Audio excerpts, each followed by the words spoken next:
So what is up, guys? Welcome back to the channel. My name is Movement6, and this week was a really good week. A really good week for Xbox One owners. As you know, I've criticized Microsoft a lot for the lack of exclusives, and that be the reason that they've lost this console war. That's one of the reasons. But finally, we got it. And if you have the Ultimate Edition, like I do, you get this finely lovely metal case, and you were already allowed to play it last Friday. And since yesterday everybody got the Standard Edition, can also crack on with the game. It's another Gears. That's also one of my criticisms, of course, on the Xbox console, but nonetheless, it's Gears. It's an exclusive, and I need to go back into time because Gears of War was the primary reason I bought a Xbox 360 back in the days. And I think it's one of the most, I think it's one of the best exclusives of all exclusives out there. It's so much fun. The story is so compelling. The entire universe of Gears is really good. The gameplay mechanics since day one are second to none. In all fairness, I think 1 and 2 were the best in the franchise. 3, was more of the same, and I got a bit bored in that sense that they didn't really change a lot in that sense. It was a good story though. Gears of War Judgment was one of the most appalling entries in the whole series. And with 4, Gears of War 4, they finally took another direction, which I really welcomed in sense of the tweaking of the gameplay mechanics and the new introduction of the new story. And again, guys, there is no spoilers here, so you can just watch this video. If you haven't played the game yet, no worries. Gears 5. I tend to call it Gears of War 5, but it's Gears 5. They skipped the of War and just called it Gears to show off that this is really going into a new direction. And guys, let's face this. This is one of the best looking games out there. It is. It is a technical, graphical masterpiece in terms of how it looks, how it's presented, how it runs. Even on a base Xbox One and an Xbox One S, it looks fantastic. The story mode, so the single player campaign, which you can also do online with 3 of your friends, so that's fantastic. Kudos. Is running on a 30 frames per second if you're an Xbox One or an Xbox One S owner. On Xbox One S, you will hit 60 frames per second in a 4K resolution. But across the board, the game looks absolutely phenomenal. It's a feast for the eye to watch what they've done, and I'm having a blast with it. I've waited some days to give some of my initial thoughts on this game because I'm almost finalized with the single player, and I've done some time on the multiplayer as well. But to be fair, I'm playing Gears for the single player campaign. I know there's a huge fan base out there for the multiplayer, and you should, because it's really fantastic. It's good fun. But for me personally, I'm more a single player campaign guy for Gears, and I would love to hook up online with people just to crack on through the story. So there are some welcome new additions in this game, and one of those welcome new additions is Gears of War, or Gears, was always a go from point A, point B, and you almost could feel when you're in open space in a room that there's enemies going to come, or you need to do something and an enemy is going to stop you from doing that certain item or action or whatever. That's still there. The first section of that game is exactly that, and then you have a section in an icy world which is more or less an open world, and which is a fantastic dynamic in terms of pace to the game. You get a kite or some surf type of sailing gear to move around the ice, and you can either go from point A to point B to do the main story, but you can also do some side quests there, which is not necessary, but a whole lot of fun. Then you got a section which is another point A, point B section, as you used to with Gears, and then you will get another open world section. Absolutely well crafted, absolutely fantastically done. To my opinion, the icy world It looked way better in terms of detail and how it's presented than the desert section. For some weird reason, I thought the desert section was a bit inspirational. Well, lacked inspiration for some weird and detail. It's just a red environment, and also if you're looking to the distance, there's not much to see. Where in the icy world, it was a lot of detail. It felt really rich. Well, okay, that's just a pure form of taste. There are sections in the desert world that are really, really nice, like the rocket silo, how they've built it, and the atmosphere of how big it is. It's so perfectly done.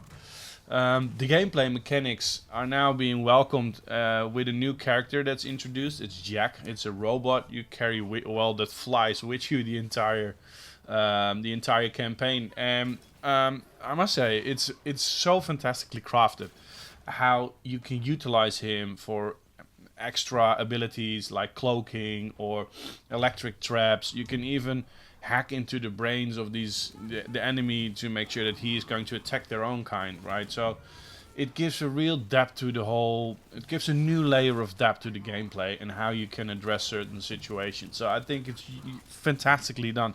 The fun side is also that if you hook up online to do the single player campaign, one of you guys, even in the multiplayer, when you're playing horde modus, can play as Jack, as that robot. So you're more in a supporting role, which also gives a layer of depth to either the multiplayer and the single player. It's an extreme amount of fun to have Jack with you. At first I thought, Jesus Christ, why I need to have this guy with me? I just want to crack on, shoot, and use my chainsaw. But it's really good. It's well done. And kudos to the Coalition and to Microsoft Game Studios. Across the board, this game is phenomenal. The story as well. You can really see that they are moving away from the more one-dimensional story mode, locust, badass, destroying the locust. There's more depth now to it, to the character development, and that is so nicely done with all those details. You're playing several characters, but at the end of the character you play the female character, which has a connection to the locust through her mother, and it's so perfectly done in terms of how it's presented. There's a lot of cutscenes, which in the past was not really in 1, 2, 3, 4 was a bit more, but in 5 there is a good time that you would just can lay your controller down. You can watch a fantastically presented short movie on the development of the story. So perfectly done. But as the title shows, it is a masterpiece which has some big issues. And when I popped in the CD, still a physical media guy here, into my Xbox and I started playing, I had frozen screens, glitches. It sometimes just kicked me out of a session, even in the single player campaign. It refused to open a door when a certain action was performed, right? In the beginning you would get some new abilities for Jack, and you can test that, and as soon as you say, do you want to do the test again or not, and continue, I press no, I don't want to do it, I want to continue, and then nothing happened. I needed to restart the game, and I found out that you need to do the sequence one more time, and then some weird reason the netcode thought, okay, now you can go, right? So there is a lot of glitching in there, loading screens that will get stuck, and if you keep a close eye on the Twitter account of the Coalition, then you will see that they are continuously busy with addressing the issues. To me, why have these small bits and pieces not being filtered out before the game released? I always find it hard to imagine that if you have created such a masterpiece and you test run it maybe over 100 consoles, you will face the same issues as the community faces. Why push it out, nonetheless, give people a lot of frustration, and then start fixing and updating the game? Fine, but the overall experience is not that good in the beginning. It is way better now in terms of the updates they've done. And it's a real shame, because this game is a beautiful masterpiece in terms of graphics, gameplay, the innovation they bring you in terms of Jack that is entered as a character, but also tiny little details like now you've got a health bar above an enemy, it's more like an RPG element, right? So you can see when it's going to die, right? And how much time you need to fire on this enemy before he dies. You can switch that off and go to classic mode, but I like that addition. Those tiny little tweaks and tunings that makes it a bit more fun to play, right? So it's so perfectly done across the board that the big issues do give a very difficult taste in my mouth. And that's one of the criticisms I have towards Microsoft. You've lost the console war. You failed to bring new exclusives. Then the exclusive you are going to bring, make sure that it's a flawless experience. We all know these games are so complex in terms of online, the net code, the graphical powerhouse you want to bring. There are bound to be issues, but the issues the community have experienced are issues you should have tackled before you release the game, and then postpone it with 1 or 2 weeks to make sure you got a flawless experience as much as possible. It really gave a bad taste in my mouth, because overall, guys, if you have an Xbox One and you don't own this game yet, there is no reason you shouldn't. You shouldn't. Yeah, you shouldn't. You should buy this game. Absolutely, you should. It's a fantastic game. The story is very compelling. It really takes the franchises in a new direction.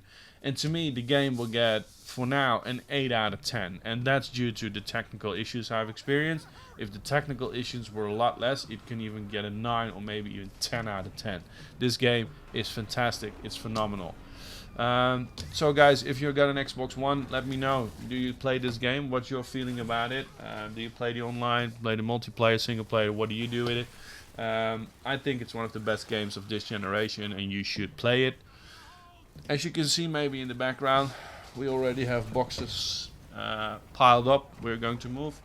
October 4th, the new house is almost finished. The contractors are now working on the interior.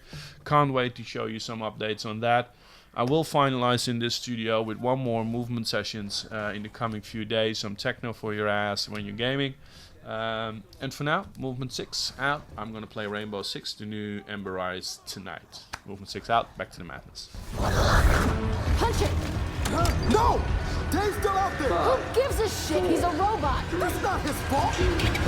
1. Gotcha! Lift off.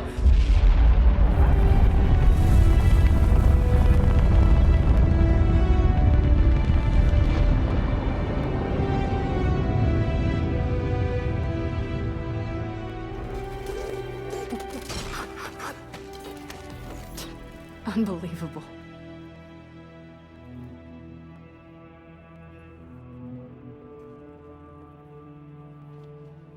Sam, we're ready for extraction.